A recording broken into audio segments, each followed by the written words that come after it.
I am in my 50s, married with 2 grown sons. My wife and I have been living under the same roof, but in separate parts of the house for a long time. We have been at odds with each other. In my younger years, I made some mistakes which hurt my wife, but she forgave me. However, she started her own relationship on the side. Despite having raised our boys together, our marriage didn't work out. About a year ago, I met a widow online who was younger than me by 10 years. We began talking and realized we had a lot in common. We both shared a love for animals, compassion, and the desire for love. Though she may not have been conventionally beautiful, her genuine qualities captured my heart. She became not just a friend, but I also found in her the emotional connection I had been missing for a long time. Intimacy was missing from my life, and I never felt attractive to anyone. She, on the other hand, had a close friend, someone who provided emotional support and occasionally visited after her husband passed away. At the beginning of our relationship, she had feelings for someone else. However, as I showed more interest in her and learned about the challenges she faced after her husband's death, I decided to step in and help her both emotionally and financially. I work in car repair and have a stable income, but Ludatka found herself in a difficult situation and had to struggle to make ends meet by accepting challenging and unpleasant jobs. I didn't want her to be in such a vulnerable position, so I offered my support. This act of kindness may have finally won her heart. Later, Luda informed me that she had ended the relationship with a questionable suitor. After 6 months of constant communication, I began to consider meeting Luda in person. The only hindrance was that we lived in different cities, separated by thousands of kilometers. I expressed this desire to her, but she initially doubted my sincerity. However, when I called her on the day of my arrival, she was pleasantly surprised. In her message, she expressed her excitement about the upcoming moment.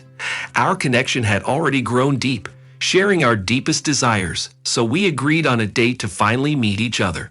Preparing for our personal encounter felt similar to a young man confessing his feelings for the first time.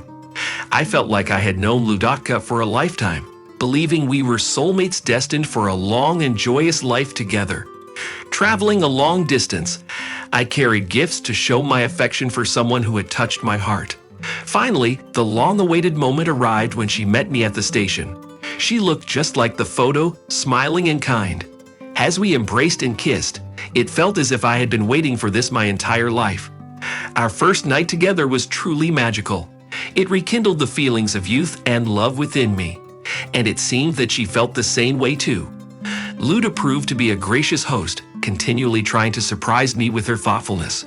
In return, I decided to purchase new clothes for her, hoping to delight and appreciate the woman who had captured my heart. To be honest, I ended up spending a significant amount of money during our time together. It felt like a honeymoon, and I not only fell in love with her, but also with her pets, especially her dog. I treated it as if it were my own, playing and walking with it. Everything seemed great, except for one thing that marred our relationship. My vacation was coming to an end, and we had to part ways. We only had a couple of days left before my departure. One morning, Ludmila went for a walk with her dog and accidentally left her phone on the kitchen table where I was having my coffee and sandwiches. A message popped up on my screen from someone named Tolik asking about our wallet and whether it was already gone, followed by a couple of smiley faces. When Ludmila returned, I immediately handed her the phone and demanded an explanation.